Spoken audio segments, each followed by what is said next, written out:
Hi, I'm Danny and I am back with another wrap up. Next video will definitely be a tag. I know I've done a lot of hauls, wrap-ups, wrap-ups, but I'm finally ready for another tag. So let's get into this. This would be a wrap up the last 3 months? 4 months? I can't remember. The first book I finished was The Wolf Bride by Elizabeth Moss. This is kind of, well, according to the tag, it is 50 Shades of Grey meets The Tudors. And I gotta say that's probably very accurate. It isn't actually about like the actual Tudor family, but it takes place during the Tudor reign when Henry VIII is on the throne and he's still currently married to Anne Boleyn at the start of this book. And so it takes place from one of her lady's maids, one of her maids of honor. Her father, of course, as in this time, arranged a marriage for her that she knew nothing about. The guy even arrived at court to meet her before she even found out about it. And her father was just, he was a piece of work. He was one of those men who believe that a woman is nothing but property. His daughters, his wives, they're nothing but a means to an end for him. You know, I'm saying you're getting married to this person, you're getting married whether you liked it or not. And her little sister, from the preview at the end of this book that shows the second book, which is about her sister, I honestly wanted to slap her father. Actually, no, I wanted to deck him is what I wanted to do. The main character's name is Eloise, and she's, like I said, one of Queen Anne's maids of honor. And a lord named Lord Wolf comes to court to meet her, and she knew nothing about him. She knew of him and from little sights here and there from when they were younger. But other than that, ever since he like left home and went off to war, she has not seen him at all. And all of a sudden they're engaged to marry, and she already actually has her heart set to marry another young man. And you can imagine what issues arise from there.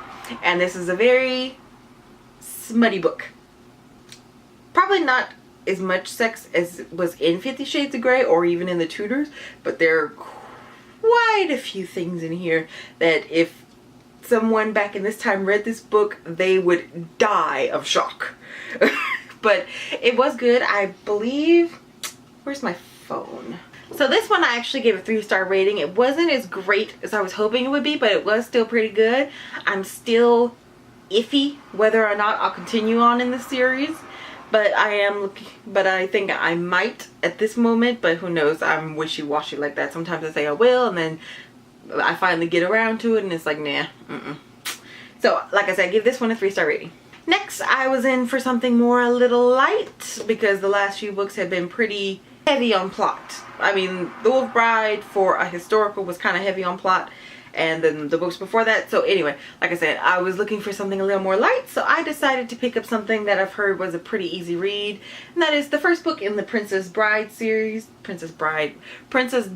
series. And unfortunately, while I did like seeing how this compared to the movie, because I think the movie is actually just a mashup of a good chunk of the books, because this one goes from just before she finds out she's a princess to just after her fight with Lily, I think is the end of it. Just to where it gets where Mia gets kissed by the popular guy of school, though I wouldn't actually call it a kiss. She was kind of what I hate in characters, one who's very whiny and who just wants things to go. I can understand her wanting things to go back to normal. I mean, she just wants to get through junior high and high school and college normal.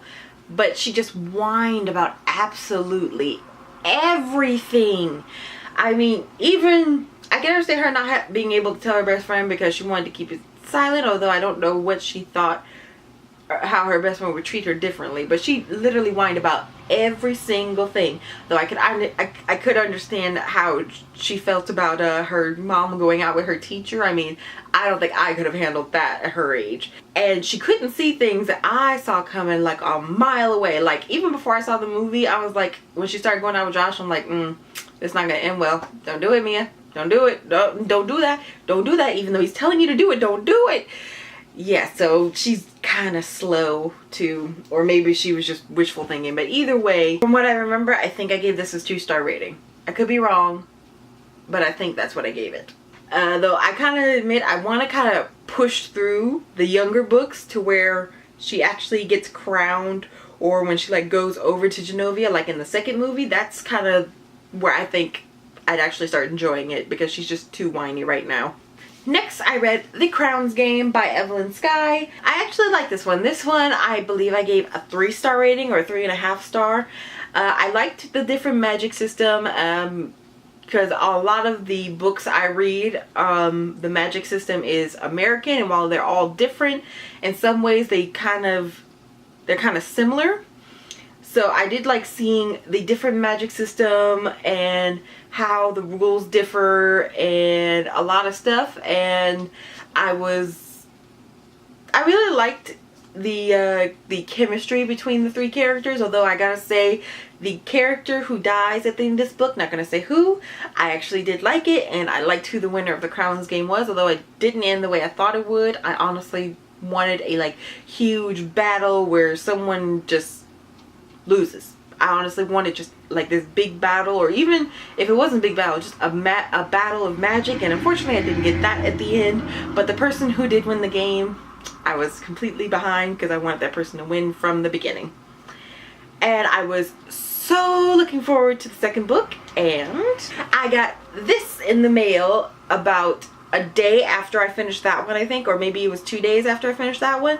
But it's an advanced reader copy, and I've already done my honest review on Goodreads, so I'm going to do one here. Unfortunately, I was very disappointed with this one. Pretty much everything I didn't want to happen actually happened in this. Like, the person who died at the end of book 1 came back, and I didn't want that to happen, although they truly didn't come back until like almost the end of the book. And then nobody talked to each other. I mean, Nikolai didn't want to actually talk anyway. And then with Pasha, it was just like, no, and at first it started really good, and then it started going downhill, and then went uphill, downhill, downhill, downhill, uphill, downhill, down, and I'm like, okay. And I honestly did not finish it, in all honesty. I couldn't do it anymore. Yeah, there's a lot of unrequited love in this duology, because it's only 2 books, so the series is finished.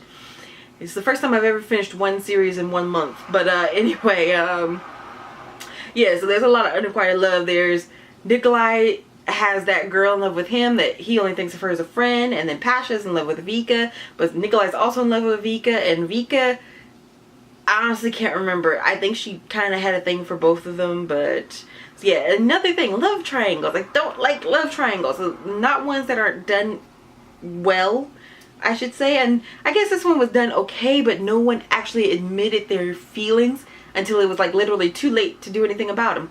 So this one I gave a 3.5 star, I believe.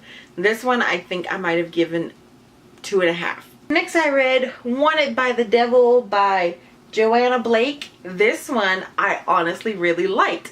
It was a smutty book, but it didn't get straight into the smut. The smut didn't happen until like almost the end of the book, and they actually dealt with real biker problems, or at least what I imagine to be biker club problems.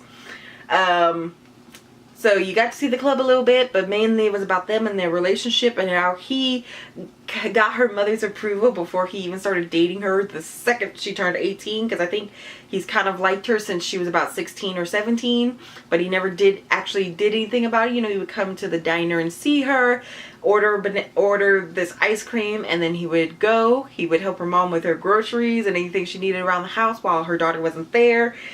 But of course she didn't know this until the day he asked her out. Kind of asked her out. Did he ask her out? I can't remember. Yeah, he asked her out.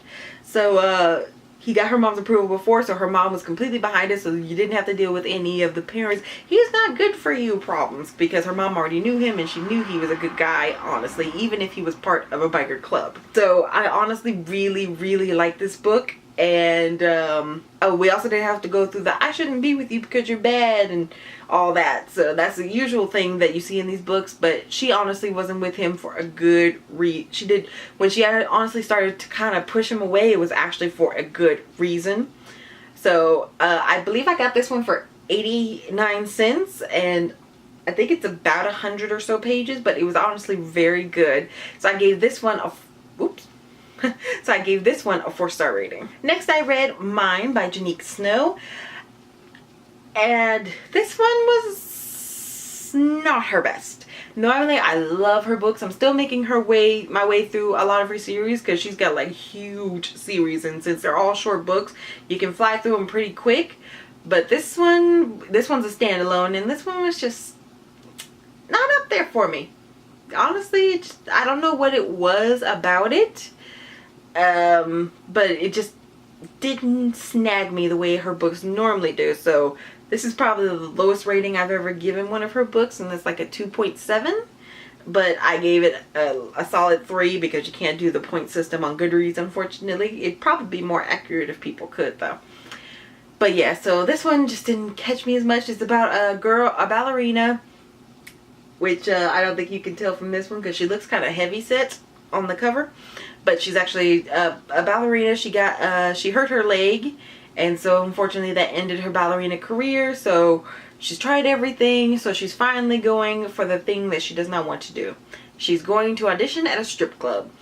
And then the owner sees her, and then automatically he just thinks he has to have her, which isn't that uncommon in Janika Snow books, though it usually sometimes takes a little longer. Him is like instant, bam, she's mine. I think that's one of the reasons it went downhill, because it kind of felt insta-lovey, and sometimes I don't mind that, especially her books, because it does usually happen kind of fast because they're kind of short.